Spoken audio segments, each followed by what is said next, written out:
Môre maats, ek hoop dat dit sommer baie goed gaan met elkeen van julle. Met die skole wat hierdie Dinsdag weer begin het, hoop ek dat julle almal weer lekker ingesettel is by die skool. En dat mamma en pappa darm nie te veel sukkel om julle in die oggend uit die bed uit te kry nie. Dis deesdae mos nou half 'n bietjie koud in die oggend, so dis so lekker om onder die komberse te lê, né? Maats, ons gesels vandag oor Jesus se kruisiging en die gebeure net voordat hy gekruisig is. Maar voordat ons by hierdie storie stil staan, sing ons eers 2 liedere saam.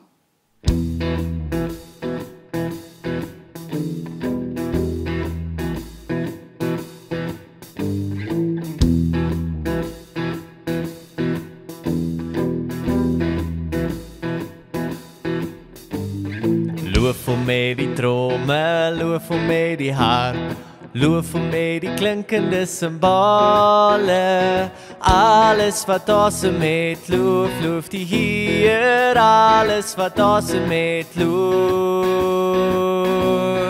loof die Heer.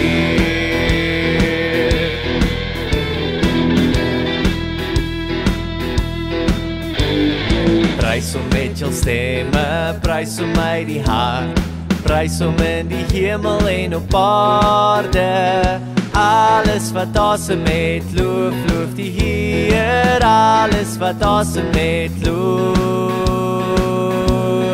loof die Heer.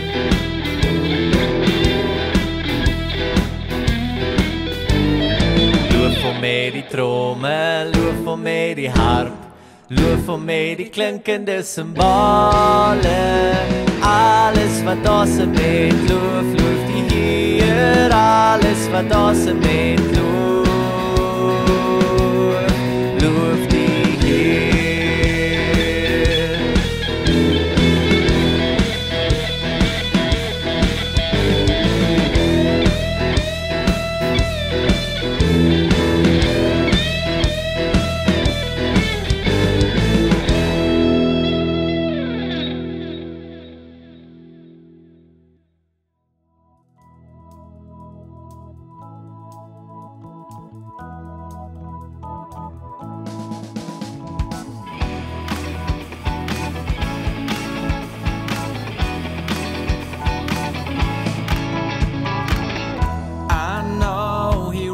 My soul, His blood has covered my sin. I believe, I believe. My shame is taken away, my pain is healed in His name. I believe, I believe.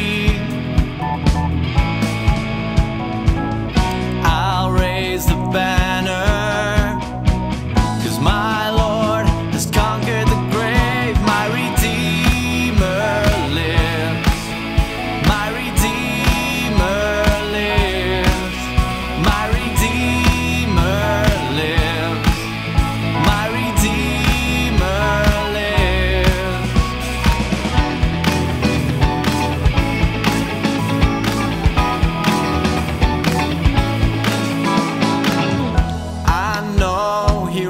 My soul, His blood has covered my sin. I believe,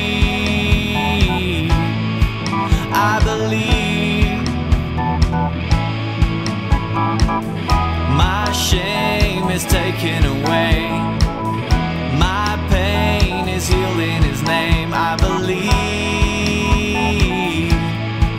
I believe.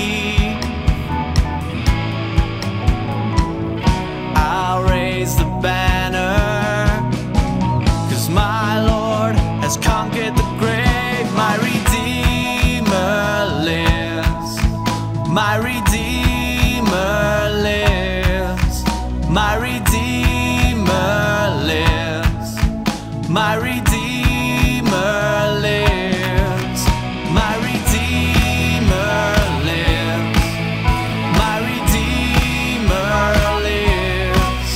My Redeemer lives, my Redeemer lives.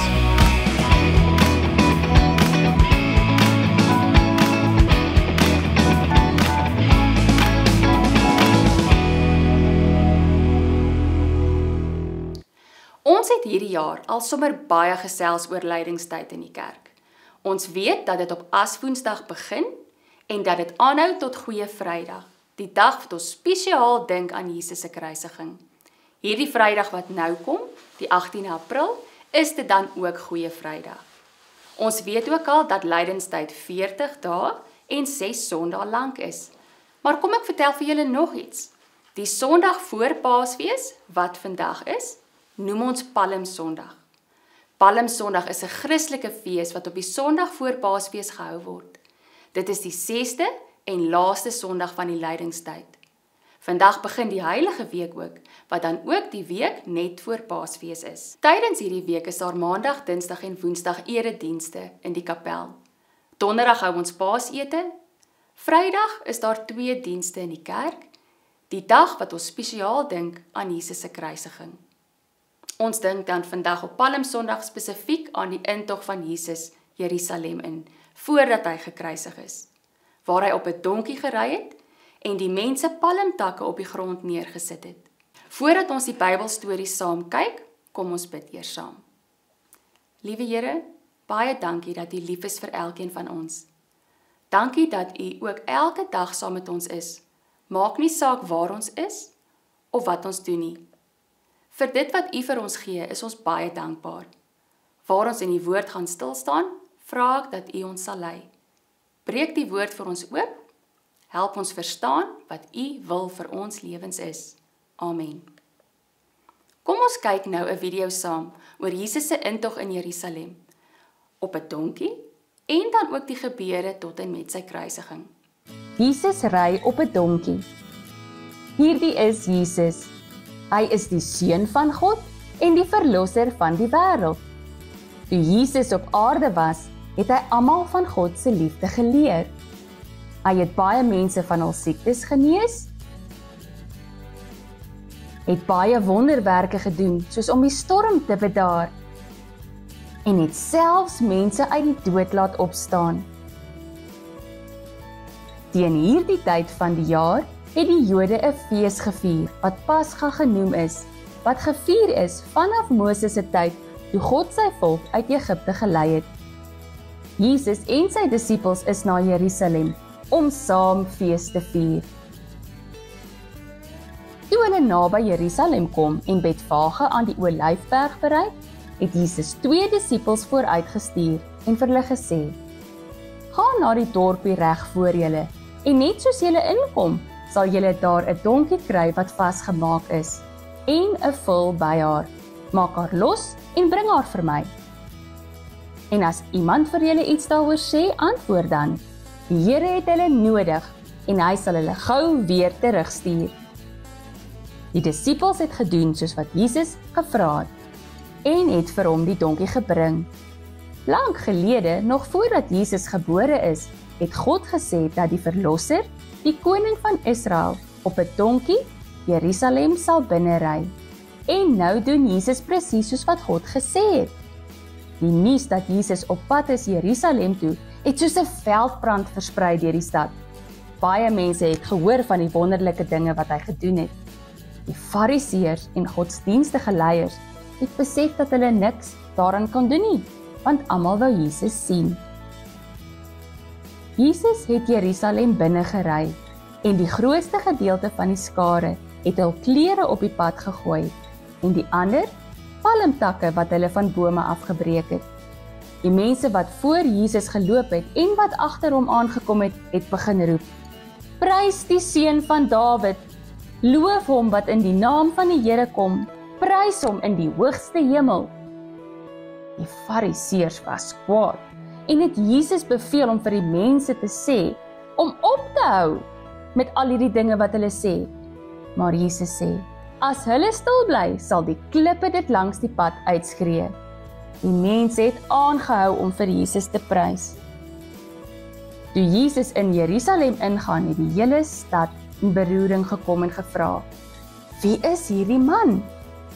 Die skare het geantwoord: "Dit is die profeet Jesus van Nasaret in Galilea." Jesus het op 'n donkie deur die stad gery tot by die tempel, net soos God gesê het, baie jare van tevore. Die Joodse leiers en geleerdes het nie gehou van wat Jesus besig was om te doen nie, en ook nie dat hy vertel het dat hy die seun van God is nie. Dus het hulle planne gemaak om hom te vang en te arresteer, sodat hulle vir eens en vir altyd van hom ontslae kon wees. Judas, een van Jesus se disippels, het ingestem om vir Jesus te verraai en om hom oor te gee aan die Joodse leiers in ruil vir geld as betaling. Jesus was in 'n tuin besig om tot God te bid. Judas vir die mans wys wie Jesus is. Jesus is gearresteer en geneem na die leiers van die land, sodat hulle kon besluit wat om met Jesus te doen. Jesus het voor die Joodse raad verskyn en hulle het hom gevra of hy die Messias, die redder van die Jode is. Hulle het hom gevra of hy die seun van God is. Jesus sê toe, jy sê dit self.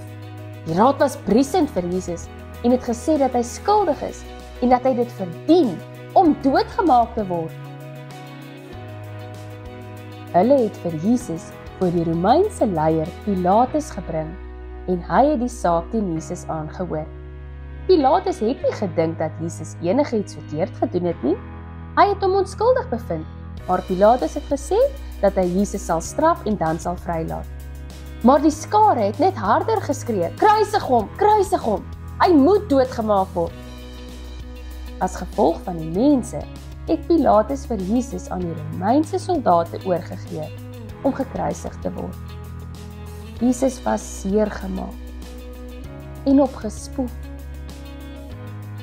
Sy klere is van hom af weggevat en 'n doringkroon is op sy kop gesit.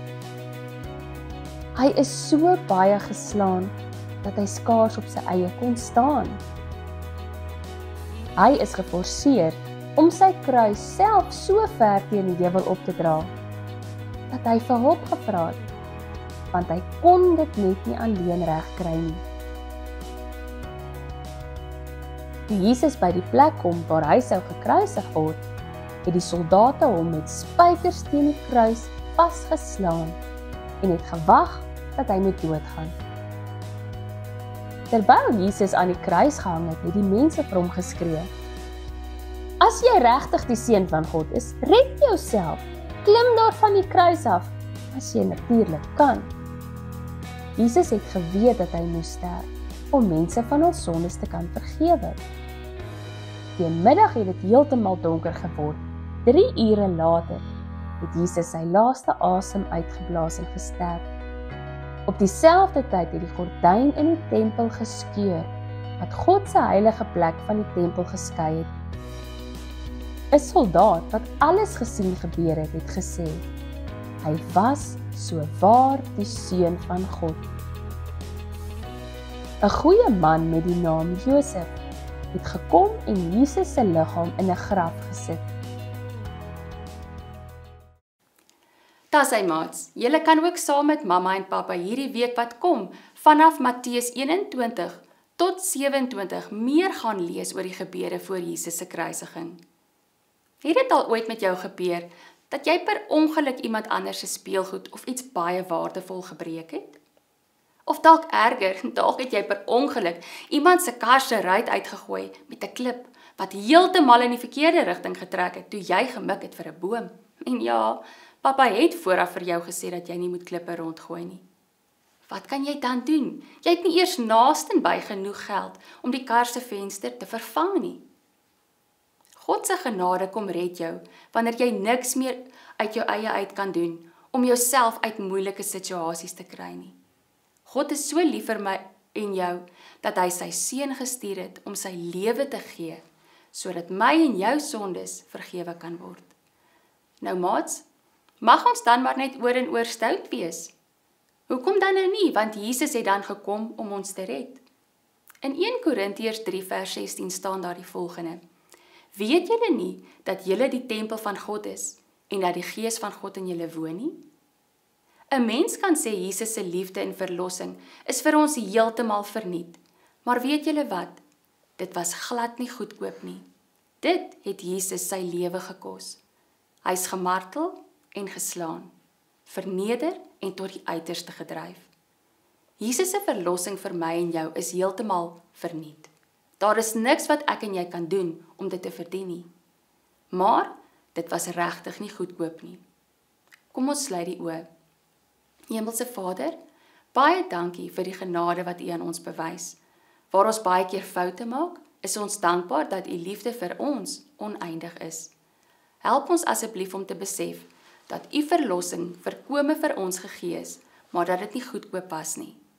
Gaan saam met ons in hierdie week en help ons om 'n goeie maatjie te wees vir ons vriende. Help ons om eerder te luister as te praat. Om eerder ander te help as om meer vir onsself te wil hê. Amen. Baie dankie dat julle ingeskakel het saam met ons maats. Julle moet 'n lekker week hê. Totsiens.